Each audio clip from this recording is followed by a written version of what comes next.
In the past 40 years, there have been reports of over 2,500 children who claim to have memories of another life. At the University of Virginia, a department has been set up to investigate these stories. Psychiatrist Dr. Jim Tucker is the director of research. So this is a worldwide phenomenon. It takes place in places and families with a belief in reincarnation and places and families without a belief in reincarnation. And in a number of the cases, the child's statements have been verified to be accurate. Many of these cases show a pattern of consistent and detailed information.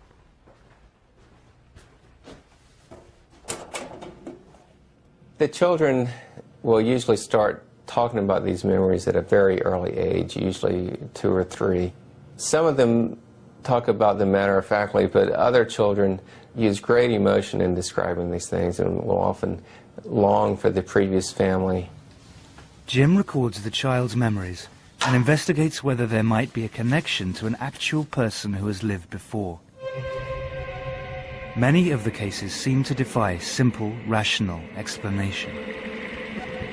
One of Dr. Tucker's most celebrated cases was a boy he investigated from the Midwest of America. This is a very interesting case of a boy who had memories of being his grandfather. And he said that God gives you a card to come back, and I guess this is a drawing of the card that he did. Gus Taylor is the child who drew that card. Since he was a toddler, he has believed that in a past life he was his own grandfather. Gus is now 10 years old. When he was about 1.5, I was changing his diaper on his changing table, and he all of a sudden just looked at me and said, "You know, when I was your age, I used to change your diaper." And I went, whoa, this is weird. Gus was named for his grandfather, and his full name is August. His grandfather had died the year before he was born, so he really didn't, he never got to know his grandfather. But he would insist that he was Grandpa Augie. If we were referring to Grandpa Augie, he would just say, "You mean me?" You know, he was just very adamant, like, we should know that he is Grandpa Augie. Where's me? There. There. Where's me again? See if you can find me somewhere else. Gus was 4 when Ron was given an old family album. To his parents' astonishment, Gus was able to point out his grandfather in an old school photograph. He also correctly identified this as the first car that his grandfather ever owned. He showed me a picture, and then I said, that was my first car. And then my dad was like, that's weird, because the car was Grandpa Augie's first car. So it was all scary. Kathy and Ron were intrigued by their son's ability to identify his grandfather in photos. But one day, Gus told them something that turned their intrigue to shock. Gus and I were chatting, and he started saying something about Grandpa Augie, which wasn't unusual. And I said to him, when you were Grandpa Augie, did you have any sisters or brothers? He said, well, I had a sister, but she died. And so that sort of caught my attention because, you know, we haven't had any deaths in the family. And he said, well, she died. And I just sort of looked at him, and he said, yeah, she turned to a fish. She died, some bad guys. I just was flabbergasted. I really was just I was speechless, because I just couldn't understand how he would know anything about that. Apparently what happened was his aunt was murdered, and her body was dumped into the San Francisco Bay. There was no way he could know anything about her circumstances and how she died, because it was never discussed. And was barely discussed with me, with him, in my family.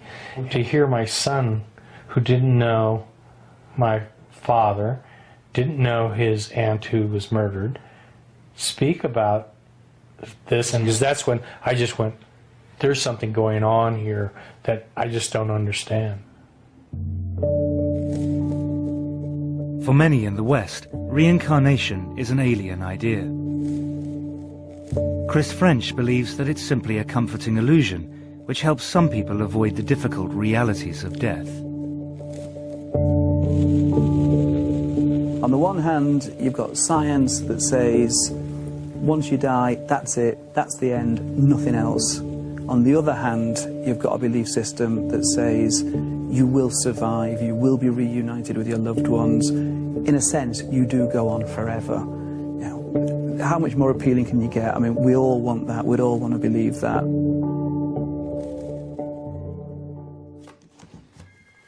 For Kathy Taylor, her son Gus's belief that he was his own grandfather reborn went totally against her own religious upbringing. I grew up a Southern Baptist.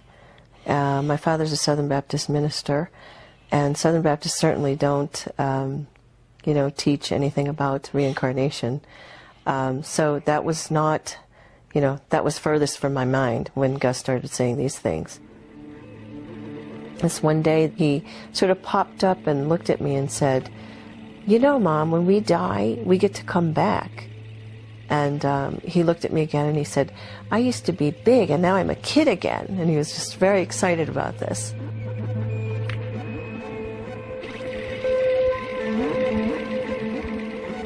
He said that God gave him a ticket. And, he also referred to a porthole, and that he came through a porthole, and that he used to be big and all of a sudden he's through this porthole and then he's a kid again. There's a concern that if he really is having memories of a previous life, that taking him back to that place might be traumatic. But what usually is the case is actually the reverse, that seeing the old place kind of puts the memories in perspective. What happens is that by the time the child gets taken to the previous place, they're beginning to lose the memories anyway. Children seem to lose these memories by the age of 6 or 7. And this is the age where children are starting school and getting more fully wrapped up in this life.